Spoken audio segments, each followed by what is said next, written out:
welcome to a very enjoyable hike. My name is Cindy Collins and I will be your tour guide. We're still a little bit of a secret, and so is the beginning of the trail. So we welcome you to drive into Arnold's Cove, turn right at the school, you'll see a group of hiking signs, and then you will turn left at Monkstown Road. You'll find the beginning of the trail. The 12-kilometer round trip can take you anywhere from 2 hours if you're a speed hiker, but allow for a full morning or afternoon. There are many lovely places to stop at, and the history may surprise you.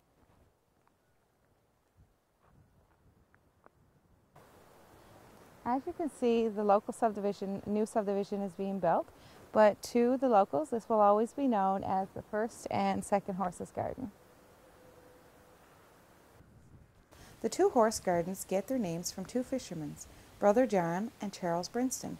They grow vegetables and hay for their horses.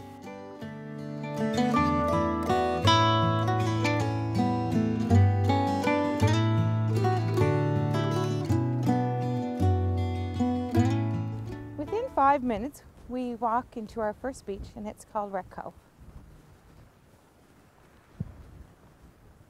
Today's weather doesn't give you a clue, but on a windy day, Wreck Cove certainly lives up to its expectations. The southerly winds blow straight up Placentia Bay, bringing with them all the evidence of their power. Once, not so very long ago, the islands were the center of activities. Fishermen and their families scratched a living on those shores. Long Island, Marisheen, Woody Island, and others were home to small communities in the 19th and 20th centuries. Arnold's Cove was just a tiny village in the 1800s with a handful of families, but then in the 1950s a new word came in, called resettlement. The government began to calculate that it would be cheaper to move the people from the islands to resettlement towns, and Arnold's Cove, reluctant as it may have been, was selected as a growth center. Government incentives slowly persuaded families to move as schools and services were withdrawn on the islands. Arnold's Cove's population was about 160 people in the 1960s.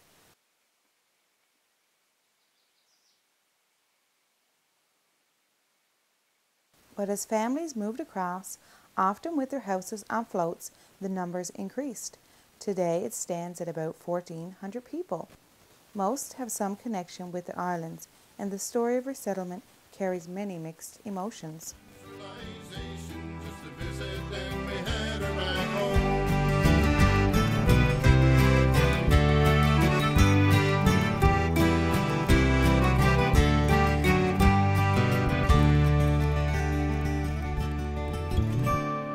Many's the years they have passed now, since our fathers they sailed across the bay, to fish the same grounds as so many before them, in hopes for to make a day's pay. Well, those times forever gone, boys. Now there's many's the young folks they say, how they can't help but wonder how their lives would be different if their parents had not moved away. It's just here we get our first glimpse at modern industry. From time to time, these oil tanks appear from behind the hills. So please put them out of your mind now. They are the storage tanks from Whiffen Head and the transshipment terminal. Oil from Hibernia and Terra Nova comes ashore here in shuttle tankers before leaving for transshipment to the United States. But generations ago, another industry was carried out here in Labour's Cove. A generation ago, the families would work the land and haul capelin for their fertilizer.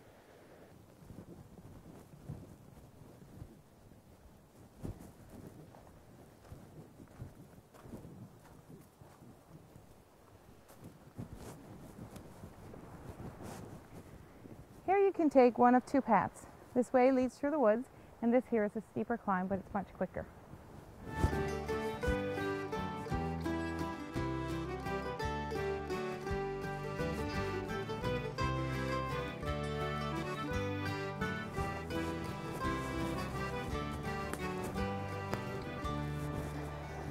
That's about how steep it gets through the entire trail.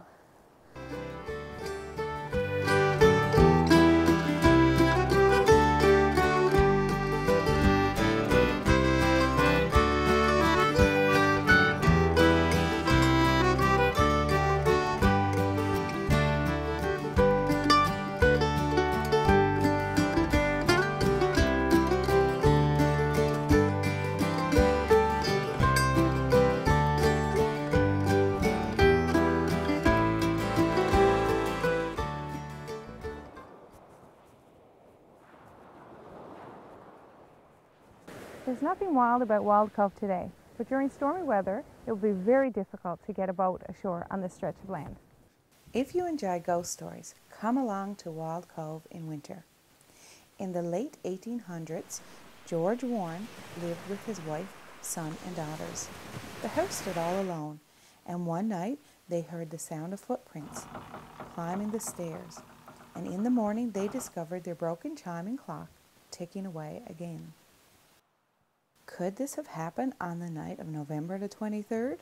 Apparently, the white woman returns every November the 23rd along this shore, still in her wedding dress, on the anniversary of her death. The story goes that she hurled herself off the cliffs when she learnt on her wedding day that her husband-to-be had drowned at sea.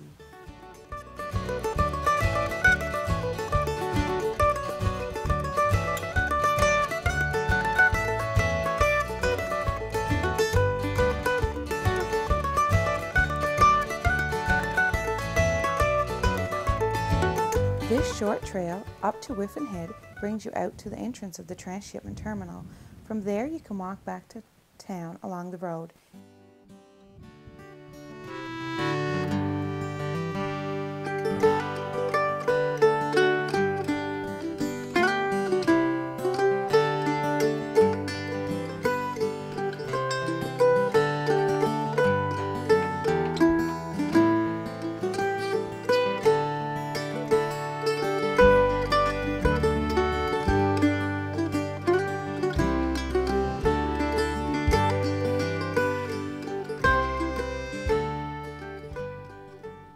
Throughout the summer of 2012, many of the wooden walkways have been repaired and a new bridge replaced, one destroyed by winter, rain, and ice.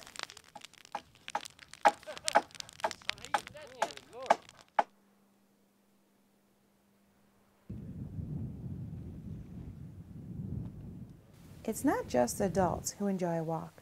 Children also love messing around in the sand.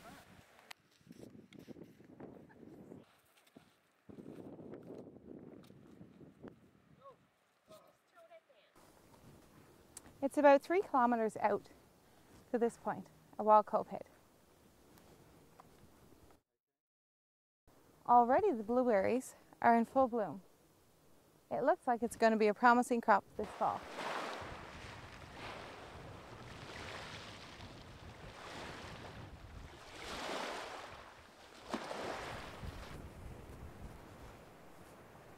And this here is an otter trail from the ocean into Otter Pond. It's clearly that you can see the otter came up and went through there.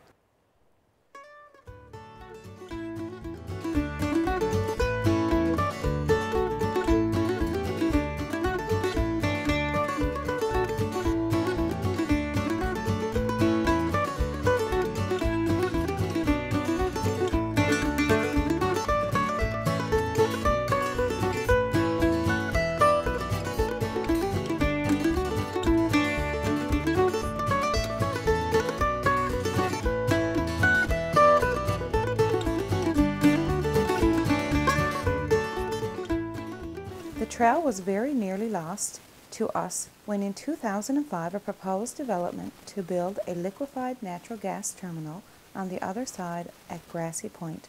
Fortunately for us hikers, the project failed to go ahead.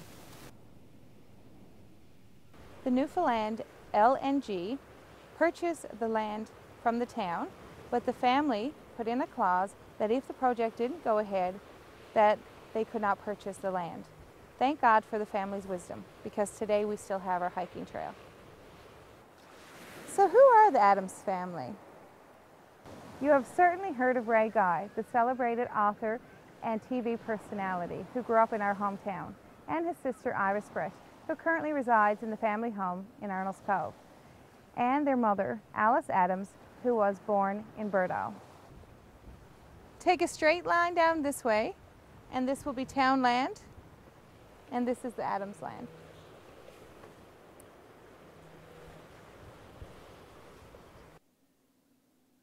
Just before we get to Bordeaux, Old Woman's Island can't decide if she's an island or not.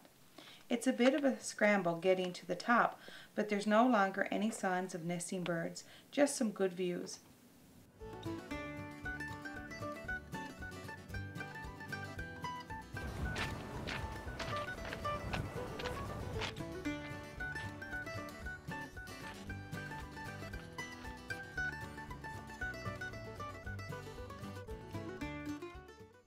It was here in 1840 that Englishman Thomas Adams set up farm. The French had cleared the land prior to the English settlement. The land was considered to be very fertile. This is where Thomas Adams would have built his first house. James, Thomas's son, continued to farm the land and increase the area up to 100 acres. James was quite, he was quite the man. My mother described him as a very kind, gentle, soft-spoken person, but the workers had a lot of respect for him, and they all got along very well, and he really expanded, and then with the help of his own sons in their early years, they really made it into quite a place. But James, unfortunately, died at a very young age, and then the place was left to his wife and the family to try and operate. And that James died just a year or two before the war.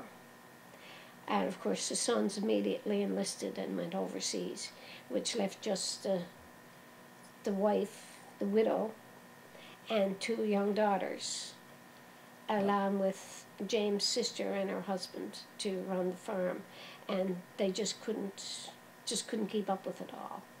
This old photo of the property shows roughly how it looks in its heyday, and the painting of the photo done for Alice's 100th birthday in 1999 gives you a utopian feeling to the harsh, rugged, and very isolated farm.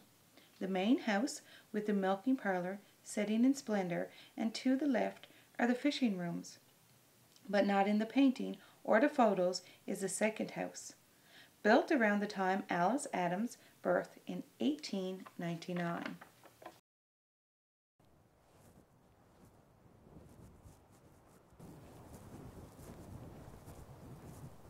This is the second house that was built in 1899.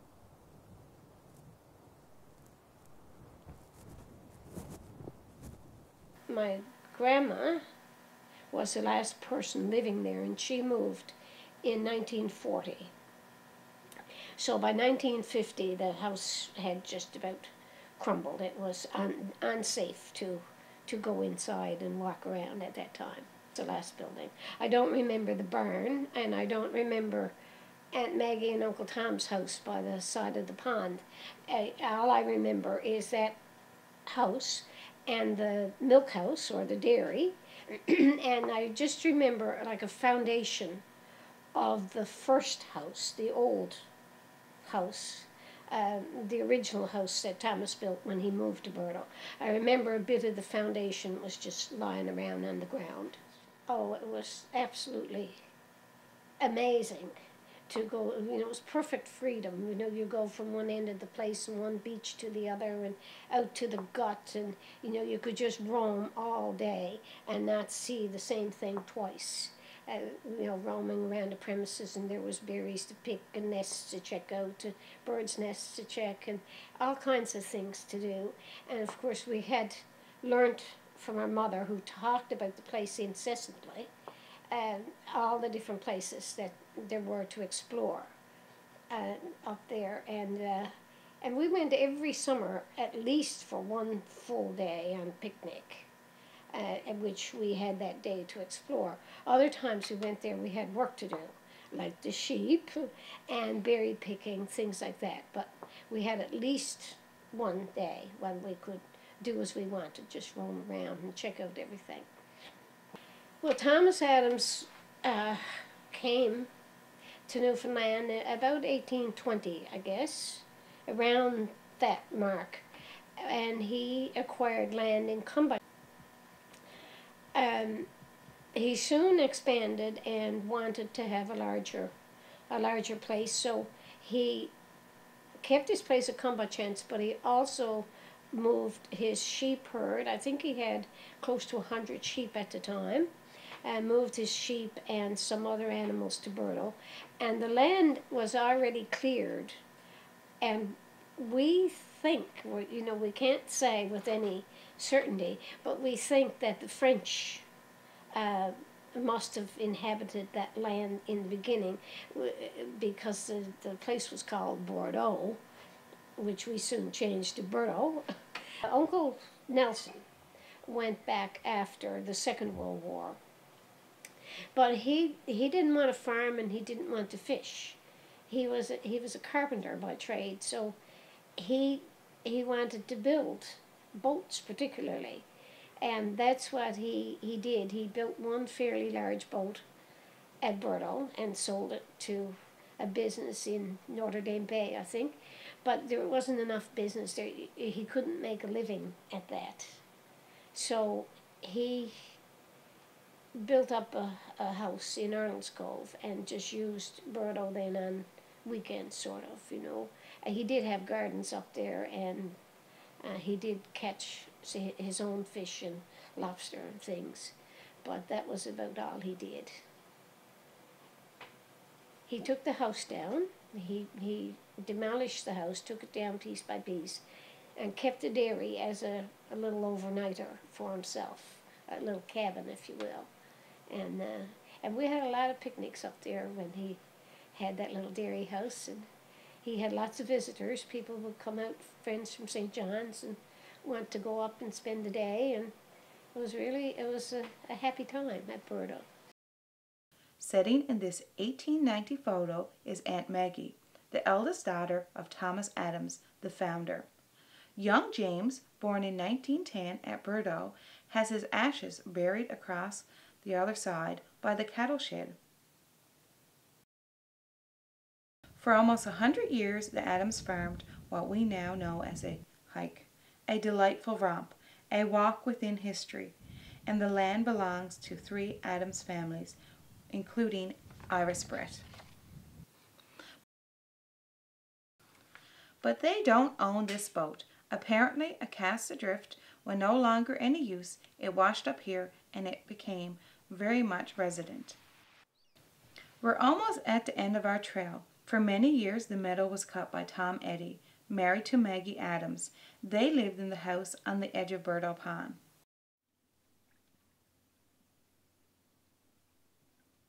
Taking the High Head Loop route, we can come out near the gut, separating us from the island. It's about 3 feet deep at low water. The final loop of the trail takes us to the highest point about 25 meters above sea level. And it's here that at last you see the Whiffen Head Transshipment Terminal, and in the background the North Atlantic Oil Refinery. It's the color and the vibrancy of the summer months, the soft peat and the ease of walking, and that ever-changing view that give the trail its special qualities. It was, you know, heaven on earth just to get up there and be there. She was never glad to leave Bordeaux, never ever. When she went away, I think she was 20 when she went away to Montreal and did some nurses training. And she told me that she always made sure she had enough money to get home again. Home was Bordeaux. It was nowhere else. It was just Bordeaux.